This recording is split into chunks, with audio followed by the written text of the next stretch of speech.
And clearly you were very upset, weren't you, in that clip there. How did this all begin?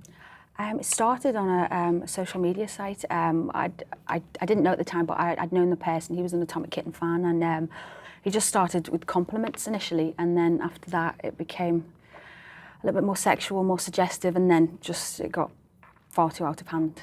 And of course you're a very famous face, aren't you, being a popular pop star? To an extent. So no doubt, we definitely have a big public profile, so I'm sure you get lots of messages and people, and I'm sure most of them are very lovely and complimentary, but was it very obvious that this was different and things started to change? It was obvious. I mean, even the compliments to me just weren't quite out. They never sat well at all.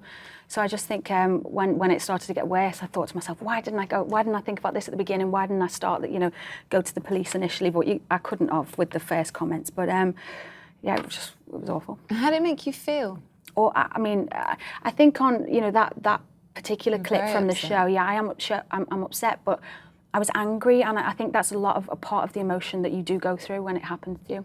I bet you felt threatened as well. And felt threatened. I got upset sometimes. Sometimes I felt like a victim. Sometimes I felt, like so angry that I definitely lost my phone against the wall a few times. Oh, goodness. So what did you try and do to stop it? So you've got a great support team around you. What did you do? Well, my manager has actually been involved with Atomic Kitten since day one, so he knew about a lot of other things that had gone on with Atomic Kitten. So I went to him, and he's a great friend of mine, and he suggested that we go to the police straight away. He was, I think the thing of just telling someone was really, really great, because even though my mum's a counsellor, but I felt like I couldn't go to her because it was just a family thing. I was quite ashamed of it, which again, apparently is a very common feeling. And did the police reassure you? Did you feel once you'd got to that stage that things were going to be all right?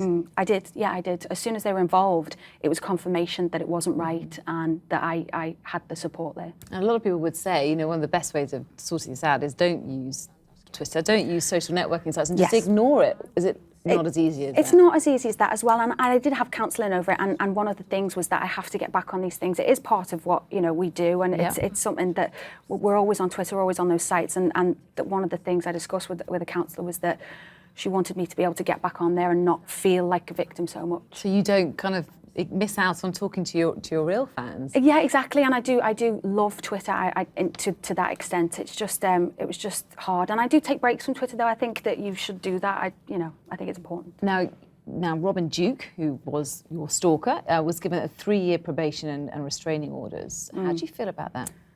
I think hopefully a lesson's been learned, and Do you ever think why he did it? What kind of possessed him? I think at the beginning I did, and but even now to try and think about why he did it, it brings up a lot of feelings that I get, a bit scared and a bit emotional. So I try not to be honest. I don't think I will ever understand it, because I would never want to do that to someone else. Do you feel safer now in your own home? Do you feel safer going about your day-to-day? Last night I had a wobble because of today, and I've done a lot of interviews about the show, so and there's been a lot of interest in it. So I had a bit of a wobble last night, but I do feel safer, definitely. And for people who are watching, because you don't have to be famous to get all sorts of nasty messages on these sites. Well, we've heard of that recently. Yeah, so what would you say to people who are watching who might have problems? I think the most important thing, and we talk a lot about this on the show tonight, is that just talk to someone about it.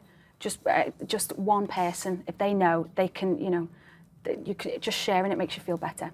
OK, Liz, thanks so much for coming. I know your documentary's at 10 o'clock tonight, so I look forward to watching that. Thanks so much for sharing your story.